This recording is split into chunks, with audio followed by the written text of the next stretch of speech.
সেটা হলো যে এই রমজান গেল, তারপর ঈদ গেল, এই সময়ে যেন জনজীবনে দ্রব্যমূল্য নিয়ে এক ধরনের স্বস্তি বিরাজ করছিল।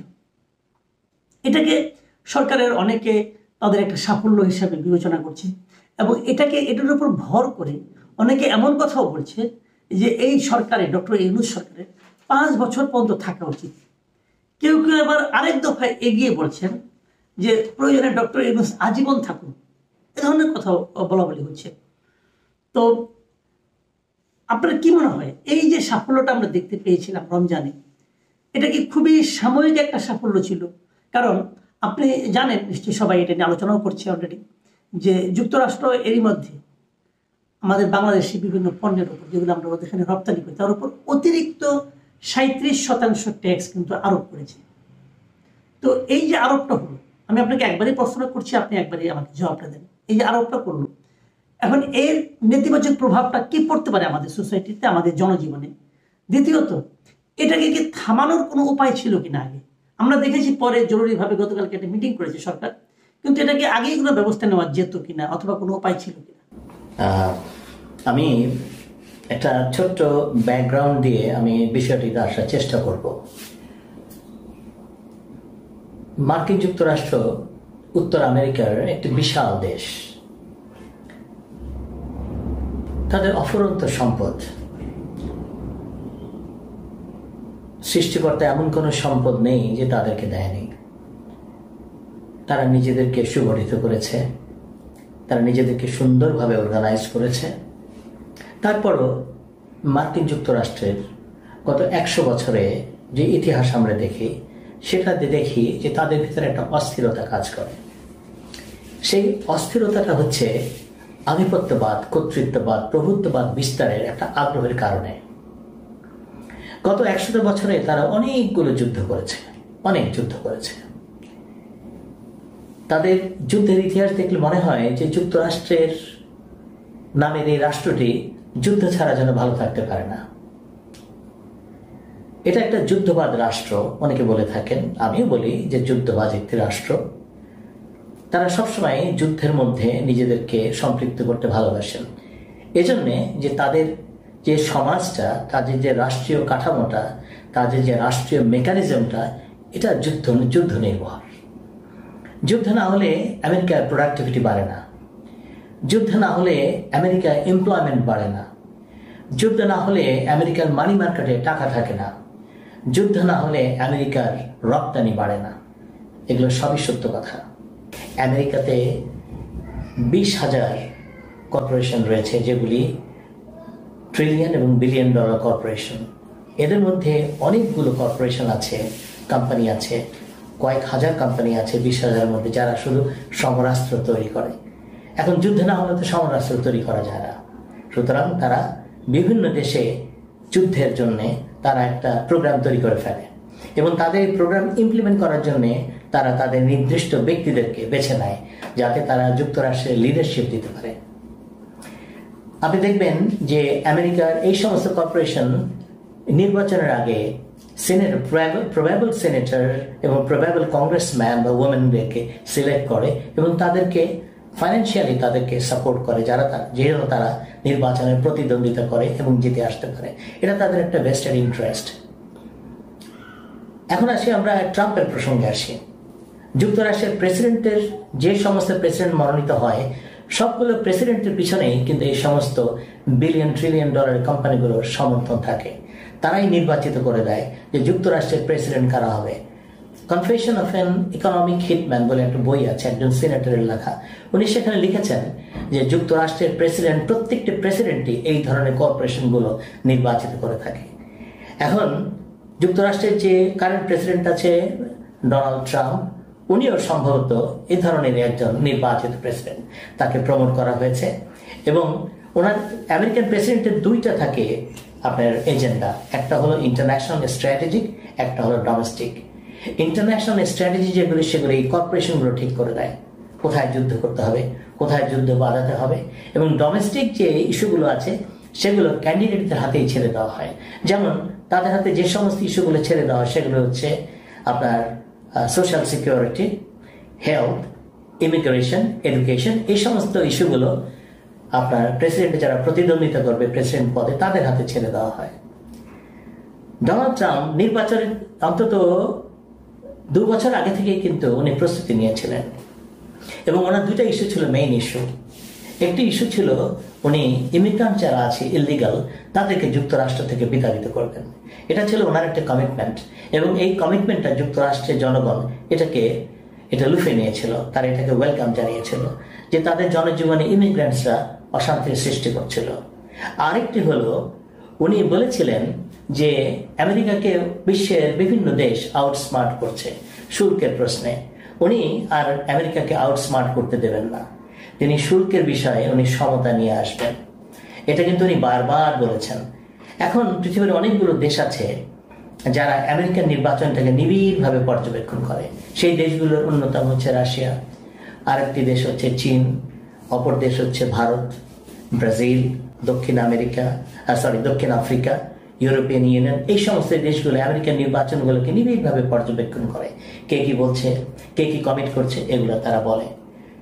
ভারতের বিষয় দেখেন, নির্বাচন যতই ঘনিয়ে এসেছে ততই কিন্তু ভারতের বিভিন্ন নেতারা যুক্তরাষ্ট্র বিভিন্ন সময় গিয়েছে। জয়শঙ্কর নির্বাচনের আগে 2 বার যুক্তরাষ্ট্রে গিয়েছে, প্রধানমন্ত্রী নরেন্দ্র মোদী নিজেও গিয়েছেন যুক্তরাষ্ট্রে। এবং যখন প্রেসিডেন্ট নির্বাচিত হননি ডোনাল্ড ট্রাম্প, তখনও নরেন্দ্র মোদী তার সাথে সাক্ষাৎ করেছেন, তিনি ক্যাম্পেইন করেছেন যেখানে ভারতীয়দের কনসেন্ট্রেশন বেশি, সেই সমস্ত জায়গায় গিয়েও তিনি ক্যাম্পেইন করেছেন ডোনাল্ড ট্রাম্পের পক্ষে।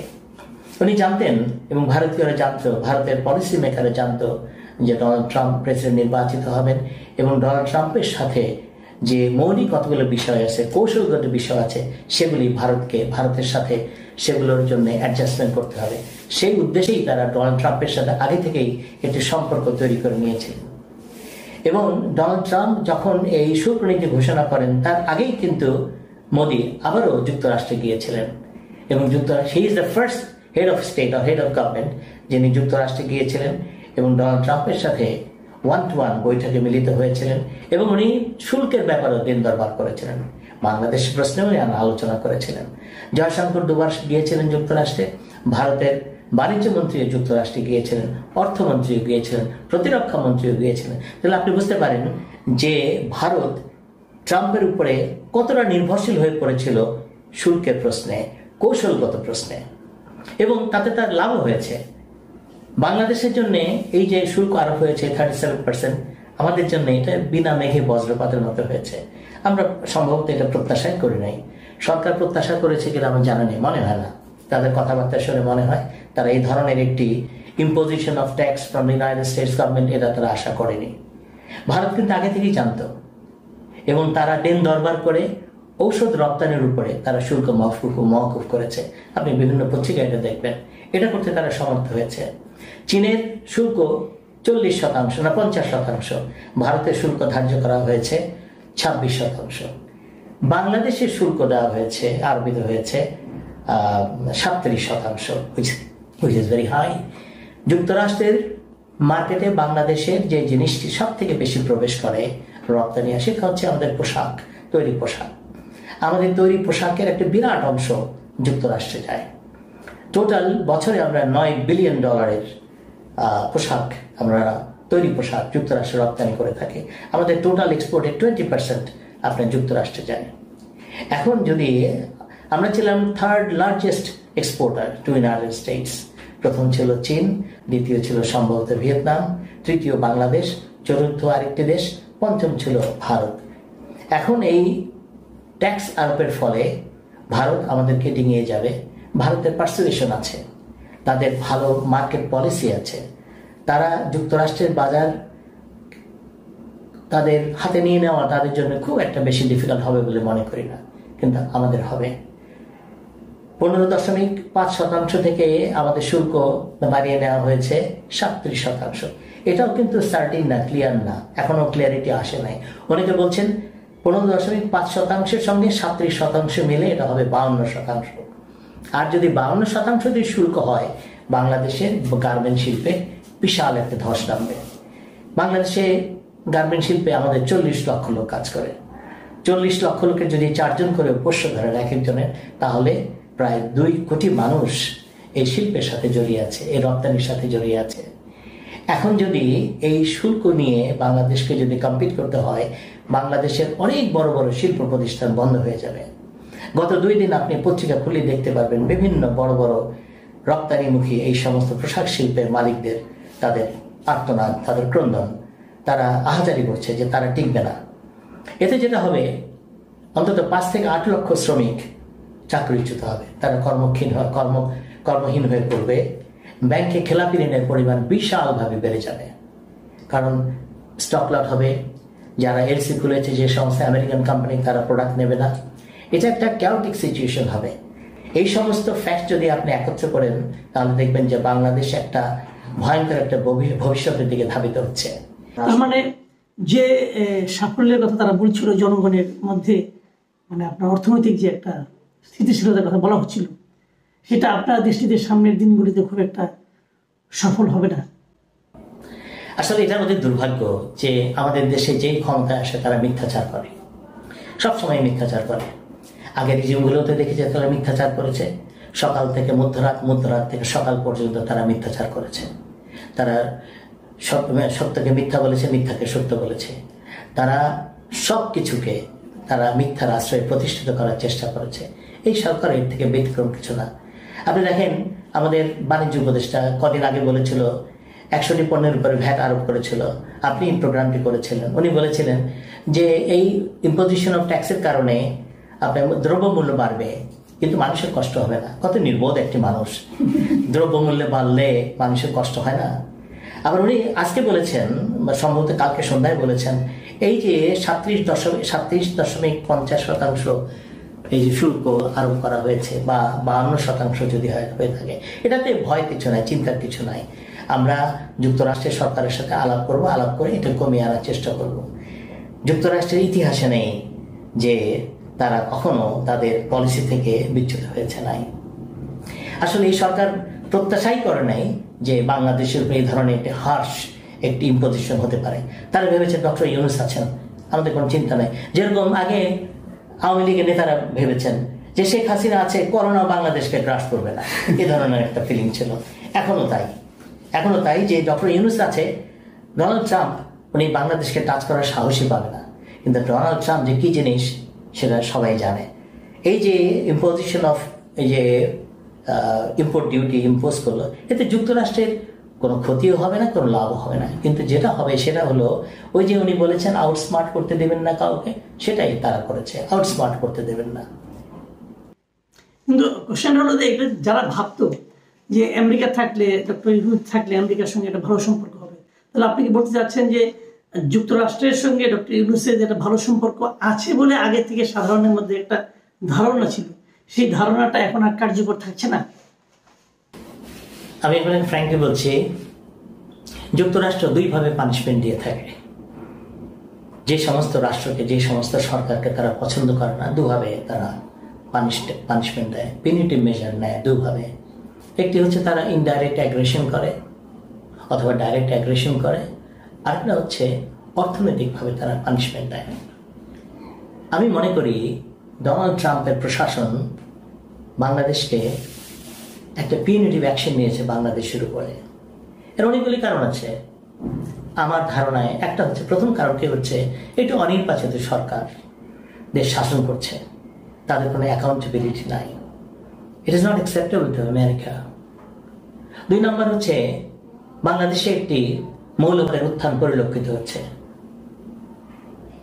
মৌলবাদীরা এখানে নিষিদ্ধ যে সমস্ত মৌলবাদী শক্তি আছে, তারা সমাবেশ করছে, মিছিল করছে, মিটিং করছে। এটা তাদেরকে আতঙ্কিত করছে। বাংলাদেশে নারীদেরকে এরা ভয়ভীতি প্রদর্শন করে ঘরের মধ্যে ঢুকিয়ে দিয়েছে। যুক্তরাষ্ট্র এটাকে অপছন্দ করছে। এই সমস্ত বিভিন্ন কারণে, এবং এই যে বাংলাদেশের ভিতর যে আপনার এখন একটা অনিশ্চয়তা এই যে বিকাশমান, এই যে আপনার রেস্টলেসনেস, তারপরে আপনার এই যে সন্ত্রাস, তারপরে এই যে ভাঙচুর, মব জাস্টিস, এইসব কারণে যুক্তরাষ্ট্র বাংলাদেশের উপরে একটি পিউনিটিভ মেজার নিয়েছে বলে আমি বিশ্বাস করি। জি, অনেক ধন্যবাদ অনেক ধন্যবাদ জনাব মেজর অবসরপ্রাপ্ত নাসিরউদ্দিন। প্রিয় দর্শক, আপনারা শুনলেন, আমরা আজকে কিন্তু মেজর নাসিরউদ্দিনের কাছ থেকে যা কিছু শুনলাম তাতে আশাবাদী হওয়ার খুব একটা সুযোগ আছে বলে আমার কাছে মনে হচ্ছে না। ওনার কথায় আমাদের দেশের আগামী দিনের অর্থনৈতিক অবস্থা কি দাঁড়াবে, এই সরকার এই অবস্থাকে কিভাবে মোকাবেলা করবে অথবা আদৌ করতে পারবে কিনা, আর না পারলে আমাদের জনগণের কি অবস্থা দাঁড়াবে, সেটা নিয়েও কিন্তু আগামী দিনে আমাদের নানা ধরনের বাস্তবতার মুখোমুখি হতে হবে। আমরা সেই বাস্তবতার মুখোমুখি হয়ে কীভাবে আমাদেরকে সামনে দিকে এগিয়ে নিতে পারবো, এটাই এখন দেখার বিষয়। আপনারা ভালো থাকবেন, আবার কথা হবে। আল্লাহ হাফিজ।